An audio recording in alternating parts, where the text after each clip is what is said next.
लड़की ने माइक उठाकर जोर से अपने चेहरे पर मारा। उसकी त्वचा फट गई और सबसे डरावनी बात यह थी कि उसके अंदर एक अंतहीन काला लगा रहा था। ये त्रासदी सिर्फ इसलिए हुई क्योंकि वो हमेशा दूसरों के सामने झूठी मुस्कान ओढ़े रहती थी। बचपन में लड़की की पसंदीदा सुनहरी मछली को किसी ने मार डाला। दिल में गुस्सा होने के बावजूद वो मुस्कुराकर सबको जवाब देती रही। दोस्तों ने उसका मजाक उड़ाया, फिर भी उसने मुस्कुराना नहीं छोड़ा। उसे यकीन था कि मुस्कान से हर समस्या का हल निकाला जा सकता है, मगर सालों की झूठी मुस्कान ने उसके चेहरे को ही बिगाड़ दिया। वो अंदर ही अंदर टूटने लगी और अपने व्यवहार पर शक करने लगी। तभी एक टैलेंट एजेंट की नजर उस पर पड़ी और वो उसकी लगातार तारीफ करने लगा कि वो बहुत खूबसूरत है, उसकी मुस्कान बहुत प्यारी है और थोड़ा मेकओवर करके वो एक सुपरस्टार बन सकती है। लड़की आधी बातों पर यकीन करती है, आधी पर नहीं, लेकिन वो फोटोशूट करवाती है और हैरानी की बात ये थी कि उसके अनोखे लुक की वजह से वो बहुत जल्दी फेमस हो जाती है। ढेरों फैंस उसकी नकल करने लगते हैं और कुछ लालची कंपनियां उसकी मुस्कान जैसे दिखने वाले नकली स्माइलिंग टूल्स बनाकर बेचने लगती है। एक दिन लड़की ने अपने दोस्तों को बाहर घूमने के लिए बुलाया, लेकिन सबने मना कर दिया। वो बहुत उदास हो गई। जब वो घर वापस पहुंची तो उसे एहसास हुआ कि वो एक ऐसा जोकर बन चुकी है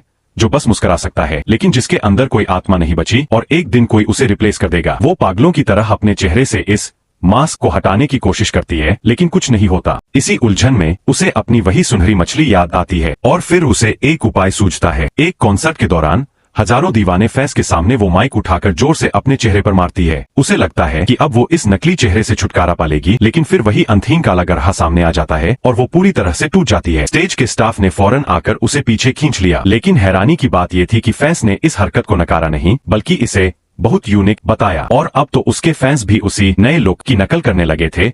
इस तरह लड़की पूरी तरह से अपना अस्तित्व खो बैठी।